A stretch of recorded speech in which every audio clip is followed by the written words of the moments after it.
Herkese selam, YouTube kanalımıza hoş gelmişsiniz. Bugün size üzerli vlog çekeceğiz. Hala şehirdeyiz, şehirden çıkmak bilmedik. İndi bu yolların hamısını gidecek. Bu arada çok olmuş, 5 saat yol gitmiş.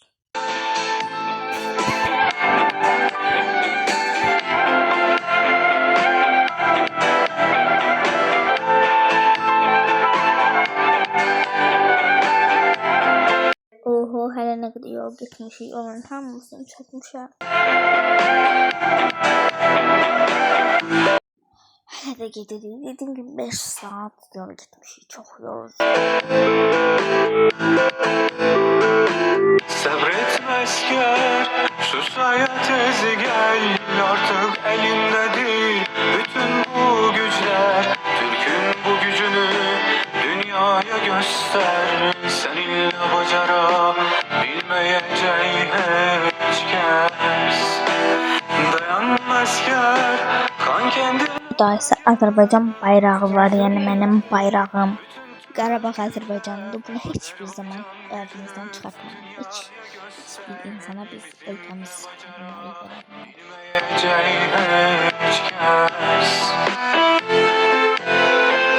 Bu tarafta çok qəşəng idi. Karusel var idi. Yine bayrağımız var idi. Karusel var idi. Bayrak var idi. Bina, qəşəng binalar var idi. Bu tarafı dəhşət bəyəndim. Haber gelsin zafer çaldı. Qarabağ İslam aldı.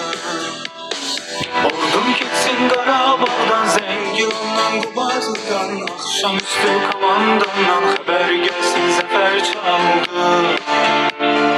Qarabağ İslam aldı.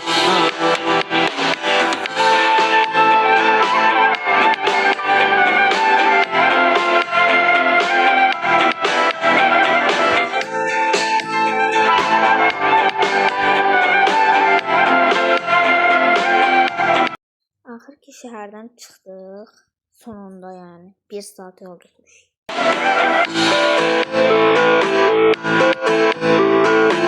Azerbaycan, Türkiye bir yerde kardeş. Pakistan bu yolda, bizlere yolda. Axır ki çay içməyə bir kafeye düşdük. Oturduk, çay içdik. Çox yorğunuyduq. Burada rayondaydık. İndi yine yol getirip çayımıza içtik. Bu arada harda kaldığımız zaman maraqlısı rayonda qohumumuz var, orada qaldıq. Sen artık Qarabağ